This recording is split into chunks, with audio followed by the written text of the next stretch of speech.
Hello, welcome to Puzzle Master. Today I'm going to be showing you the solution for the Hanayama dial puzzle, which means I'm going to give you the combination of moves of twisting those dials, having them in the right position so you can separate all four pieces, the two dial pieces out of the two shell pieces, and then how you can stick it all back together, which is a little bit easier than taking it apart will be.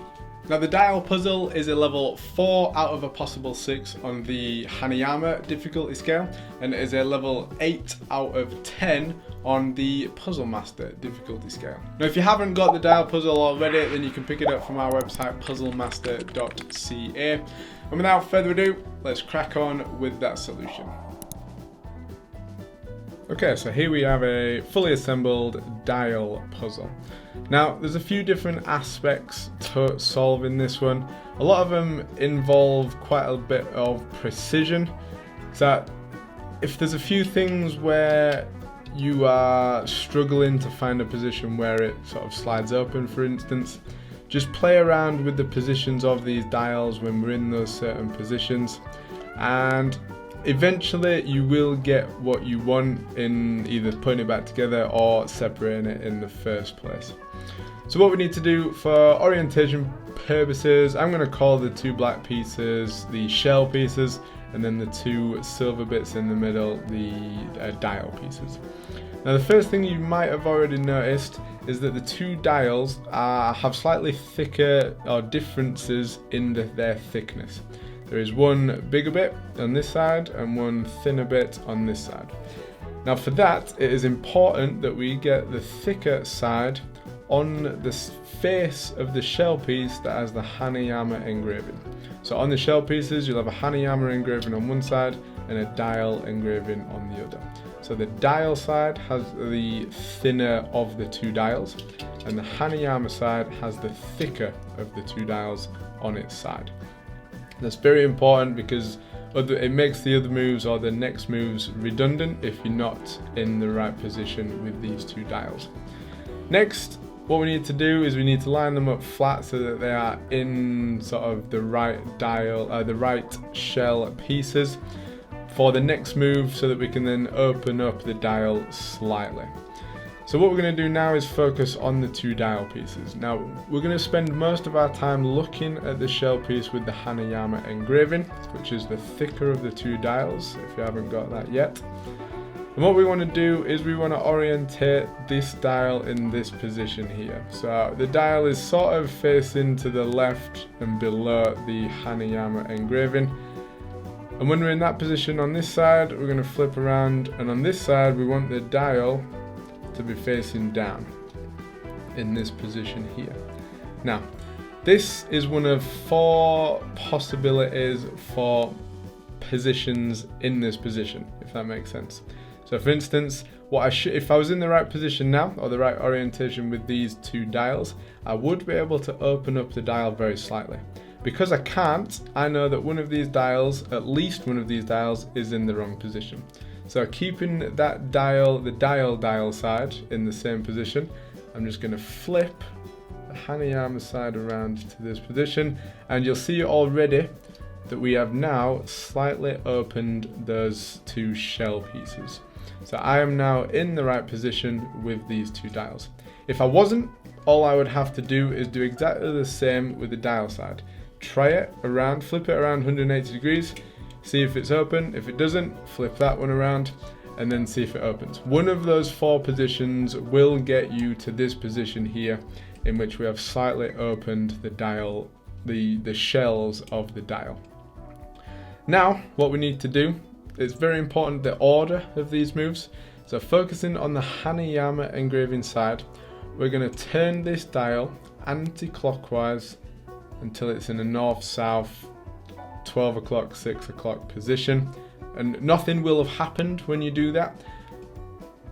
We're then going to flip around to the dial side, and what we're going to do is, during this whole thing, you want to put a slight bit of pressure that's sort of separating here. So at the minute, me with this thumb, I'm just very, very lightly pushing this shell piece to this left-hand side. You don't have to force it, you don't have to just lean on it, or leaning on it is enough pressure for this one. So once we're here, we're now looking at the dial side. We're then going to turn this dial anti-clockwise as well until it faces the A of the dial. And you might have seen it there. What you'll notice at that position is that the two shell pieces separate a little bit further, which is excellent news. And what we can now do is ignore this dial side. We can return to the Hanayama side.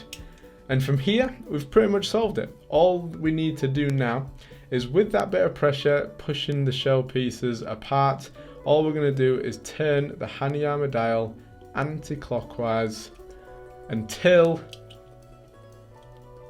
everything, all four pieces, separate.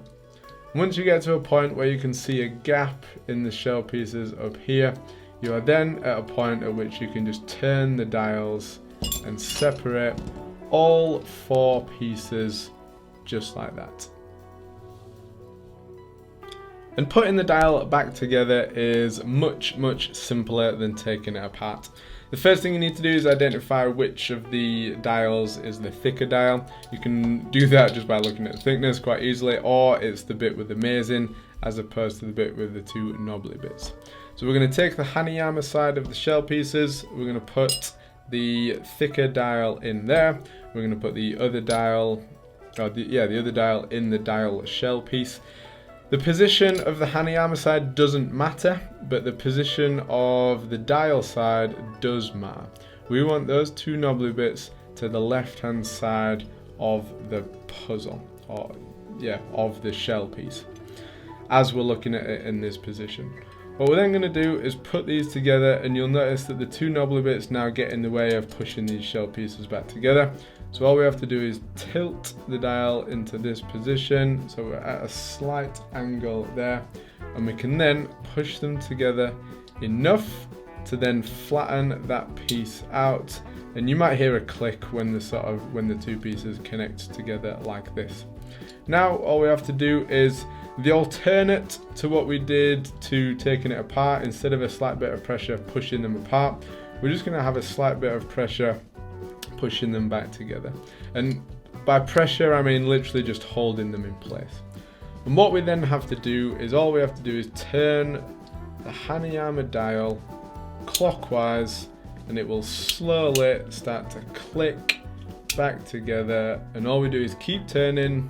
The final click together takes quite a bit of turning for the Hanayama dial, but when it does, we eventually reassemble the dial into its original position, and that is how you disassemble and then reassemble the very difficult dial puzzle. So there it is. That is how you solve the dial puzzle and then reassemble it back into its original position. If at all, if you end up with the wrong sort of moves or something's gone wrong and it doesn't seem to separate, the easiest way, rather than trying to save yourself, is just to go right back to the start, let the dial spin freely, and then reset the positions. The important parts of the move are the anti-clockwise twist of the Hanayama dial. Then you turn around to the dial side and you got anti-clockwise twist with there, which should separate a little bit more. And then you come back to the Hanayama dial and twist that. Those three moves are the most important moves on this one. The other ones are sort of just to get to that position. And the part where you can get trapped is in the middle of those three moves. So if you do lose your place during those three moves, go back to the start and just repeat the same process until you get it right. And hopefully this has all helped you solve the dial puzzle for yourself and then helped you put it back together. And if you want to get more puzzles like the dial puzzle, then you should check out our website puzzlemaster.ca, where we have the biggest variety of puzzles on the internet in the world. And until next time, I will see you later.